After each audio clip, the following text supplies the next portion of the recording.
Hi everyone, my name is Tamara and I am a professional athlete. I started training when I was 14 years old. I started doing martial arts, Kyokushin karate, and then in my 20s I switched to the gym. I started bodybuilding about 16, 17 years ago. I started competing in bodybuilding in 2011 and I turned pro in 2018. I competed for 13 years. Right now, I don't compete anymore. However, I still have the same training and the same lifestyle. Well, if anything, it's a little bit healthier lifestyle because bodybuilding is not necessarily a healthy lifestyle. I also became a certified yoga teacher, and this is where I first met breathwork and meditation. I started doing different breathwork styles and different meditation styles, kind of experimenting with them, which one works for me and for my goals. There are many different types of breathwork out there nowadays, and which one is the best for you depends on your goal, what it is that you would like to achieve.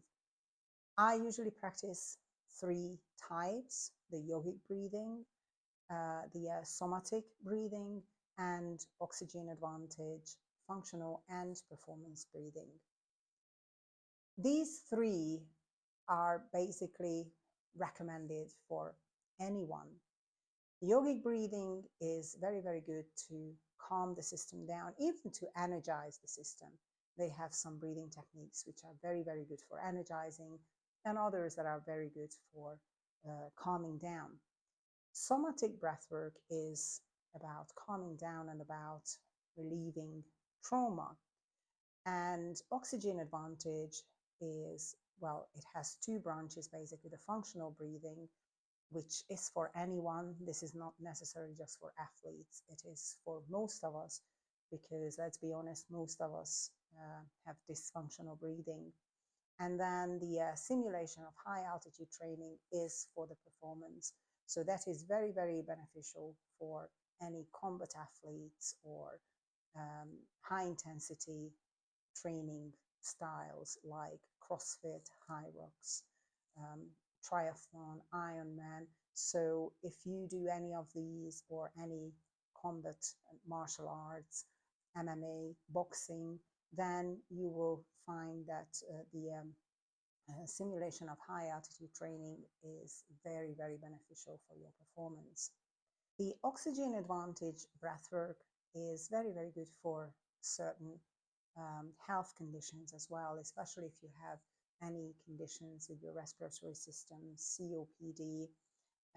This can help, and it is also very good for anxiety, for stress relief, and even for sleep, how to sleep a lot better and how to calm your nervous system down. So in my programs, I usually combine these three breathing styles. And when I work with athletes, depending on what they need, I tailor make a program for anyone, basically, because everyone is different, everyone has different goals, and everyone is at a different stage. So I do believe that these three can live together, and these three styles, they are very, very beneficial for every day and also for athletic performance. I don't believe that one is better than the other. I think it purely depends on what your goal is, what it is that you would like to achieve, and what you would like to get out of the breathwork session. If you have any questions, please fire away in the comments. And you can also check out my website, where I do have different options for working together, either in groups or even one-on-one.